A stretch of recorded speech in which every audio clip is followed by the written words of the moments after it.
ओम शांति। आज 6 फरवरी 2026। आज के श्री महावाक्य में हमारे परम पिता परमात्मा शिव कहते हैं, मीठे बच्चे, अभी ये चढ़ती कला का समय है। अभी ये चढ़ती कला का समय है। भारत गरीब से साहूकार बनता है। तुम बाप से सतयुगी बादशाही का वर्षा ले लो। प्रश्न, बाप का कौन सा टाइटल श्री कृष्ण को नहीं दे सकते हैं? उत्तर, बाप है गरीब निवाज। श्री कृष्ण को ऐसा नहीं कहेंगे, वह तो बहुत धनवान है। उनके राज्य में सब साहूकार हैं। बाप जब आते हैं तो सबसे गरीब भारत है। भारत को ही साहूकार बनाते हैं। तुम कहते हो हमारा भारत स्वर्ग था, अभी नहीं है, फिर से बनने वाला है। गरीब निवाज बाबा ही भारत को स्वर्ग बनाते हैं। गीत, आखिर वह दिन आया आज। ओम शांति। मीठे मीठे रूहानी बच्चों ने ये गीत सुना। जैसे आत्मा गुप्त है और शरीर प्रत्यक्ष है। आत्मा इन आँखों से देखने में नहीं आती, इनकॉग्निटो है जरूर, परंतु इस शरीर से ढकी हुई है।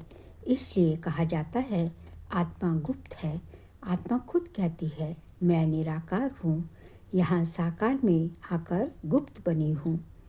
आत्माओं की निराकारी दुनिया है, उसमें तो गुप्त की बात नहीं। परमपिता परमात्मा भी वहाँ रहते हैं।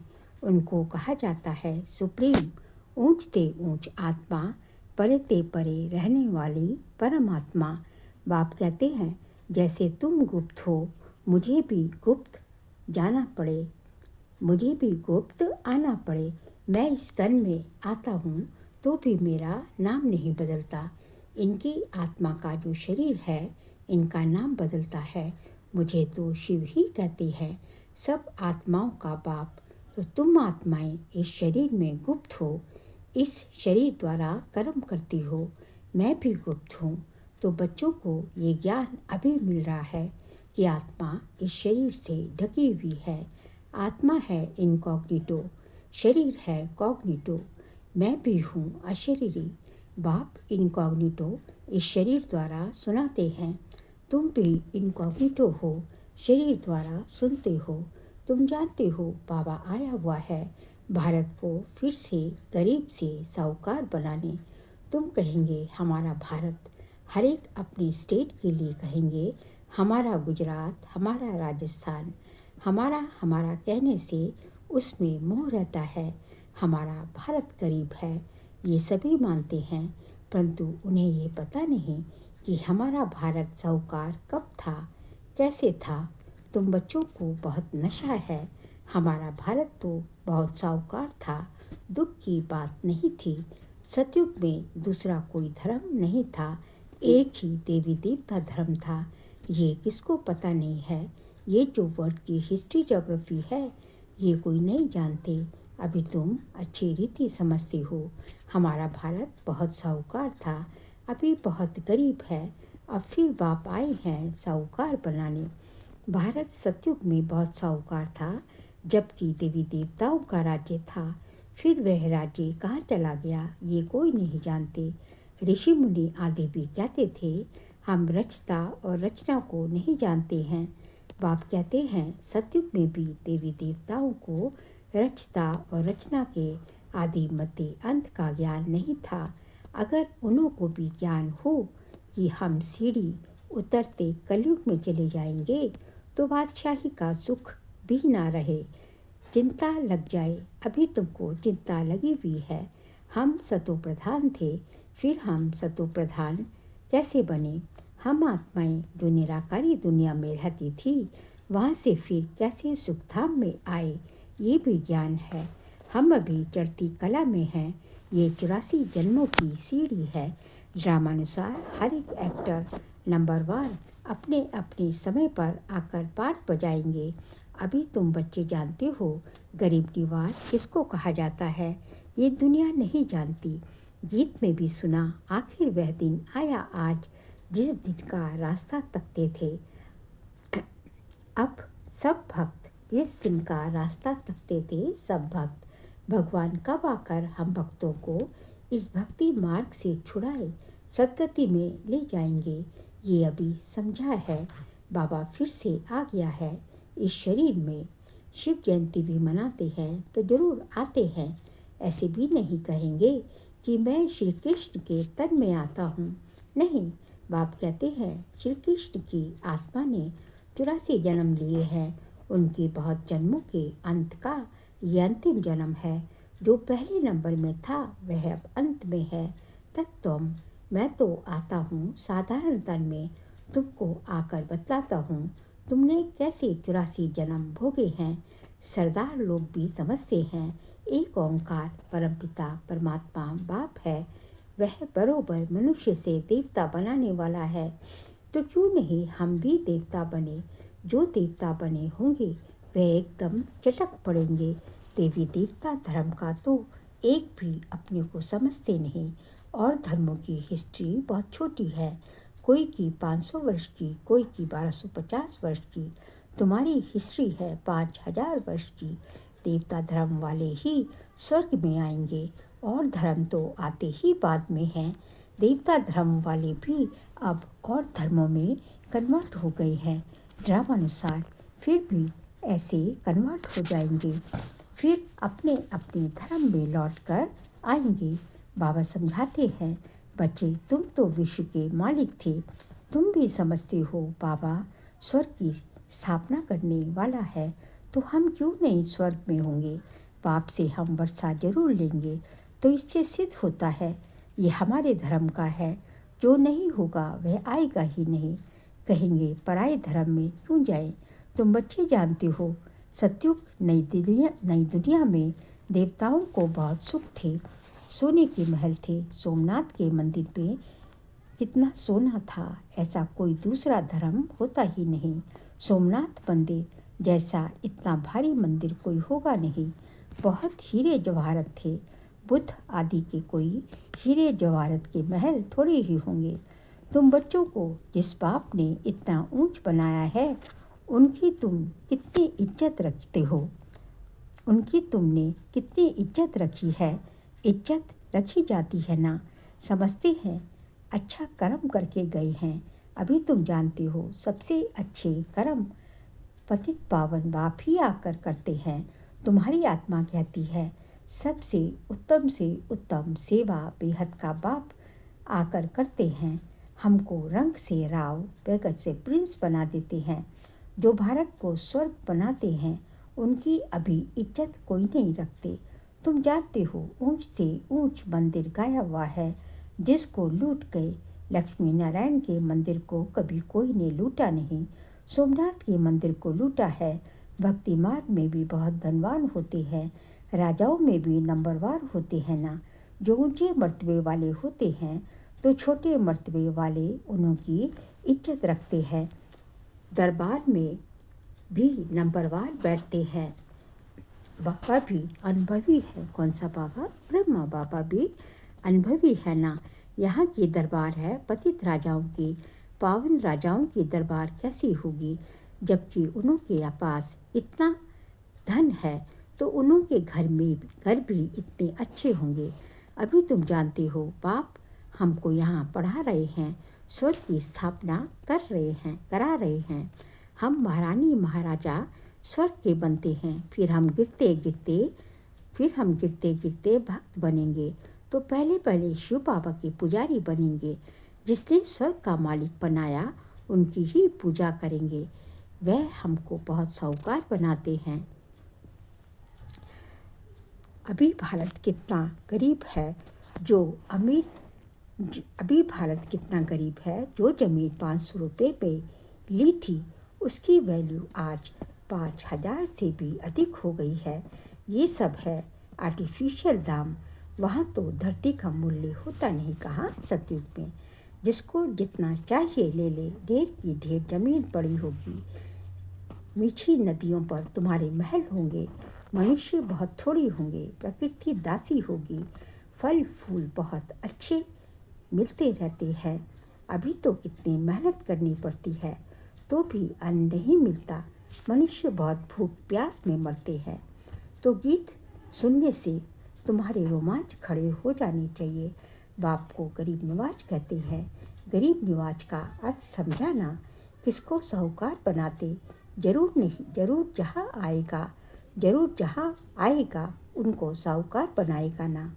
तुम बच्ची जानती हो, हमको पावन से पतित बनने में 5000 वर्ष लगते हैं। अभी फिर फट से बाबा पतित से पावन बनाते हैं, ऊंचते ऊंच बनाते हैं। 1 सेकंड में जीवन मुक्ति मिल जाती है। कहते हैं बाबा हम आपका हूँ। बाप कहते हैं बच्चे तुम विश्व का मालिक हो। बच्चा पैदा हुआ और वारिस बना, कितनी खुशी होती है। बच्चे को देख चेहरा उतर जाता। यहाँ तो सभी आत्माएं बच्चे हैं। अभी पता पड़ा है कि हम 5000 वर्ष पहले स्वर्ग के मालिक थे। बाबा ने ऐसा बनाया था।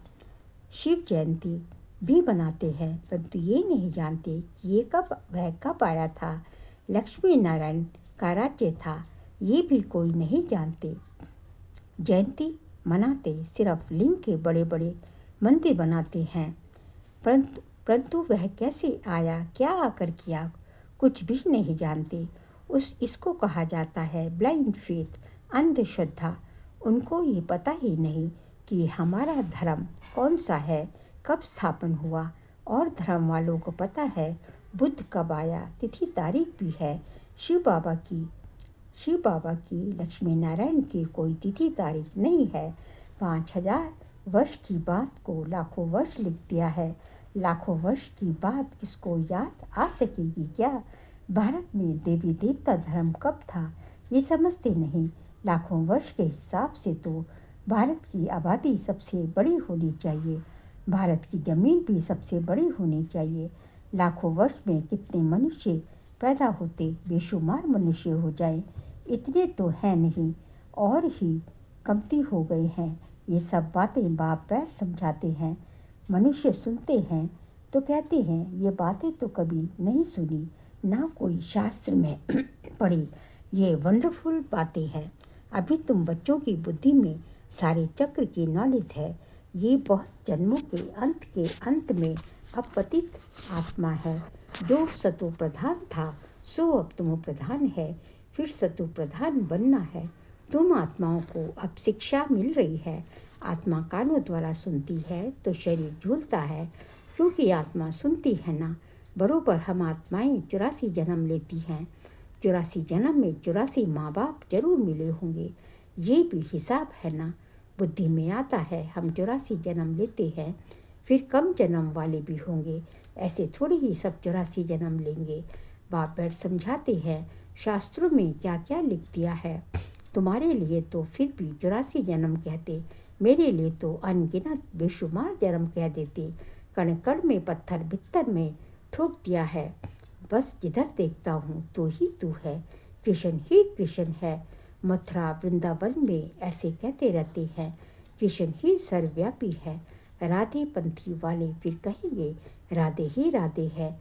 तुम भी राधे, हम भी राधे। तो एक बाप भी बरोबर गरीब निवाज है। भारत जो सबसे साहूकार था अभी सबसे गरीब बना है, इसलिए मुझे भारत में ही आना पड़े।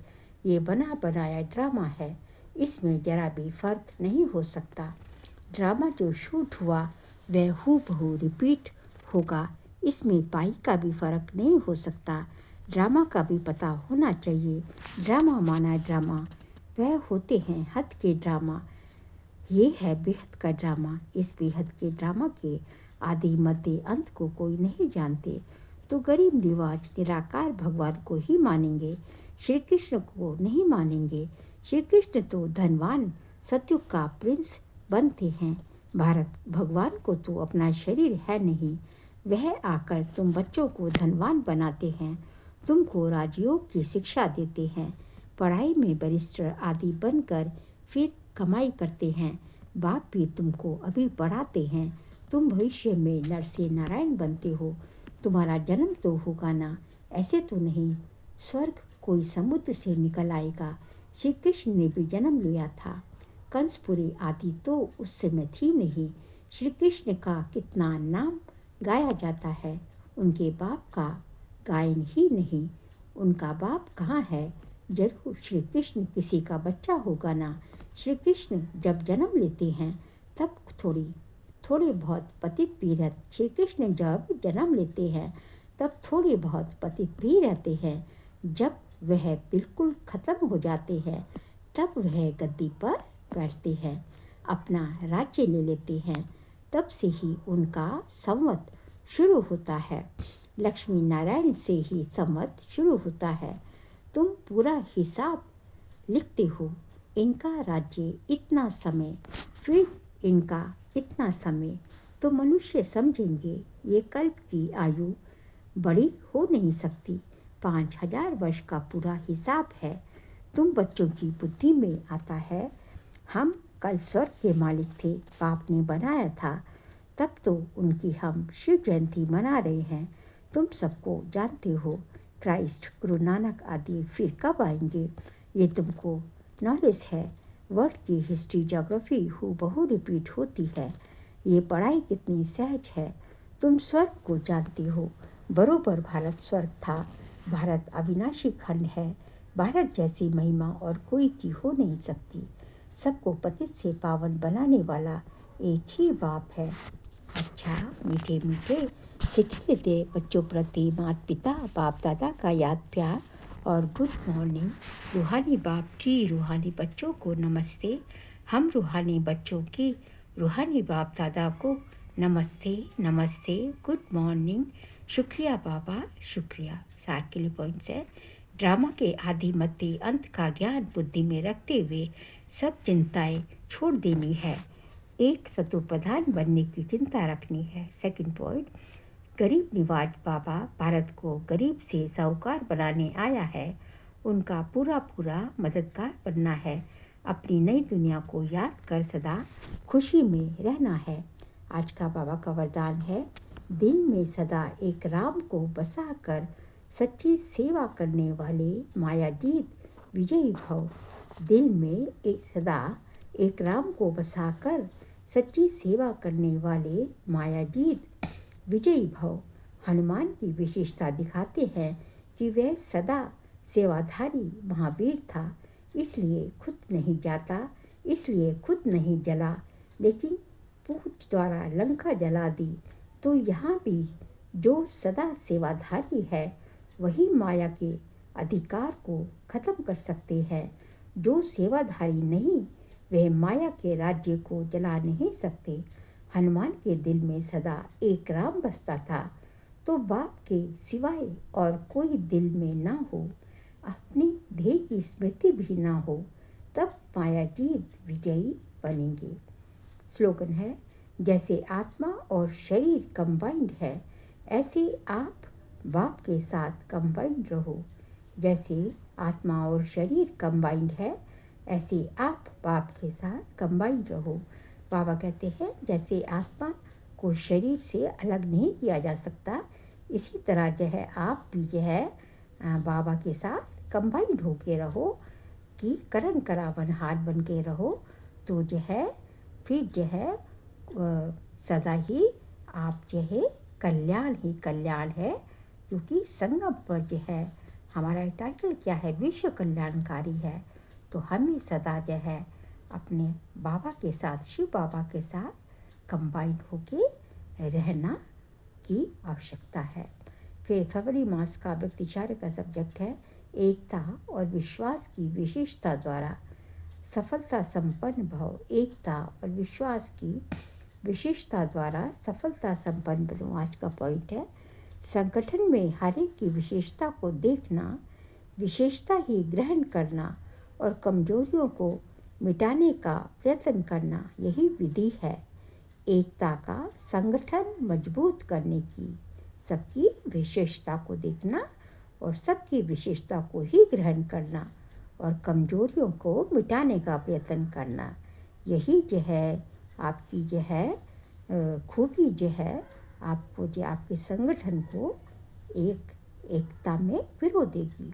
जैसे आप सबका उठना बोलना चलना एक जैसा है, या सबकी एक जैसी बातें, एक ही गति, एक ही रीति, एक ही नीति है, ऐसे ही संस्कार भी समान दिखाई दे।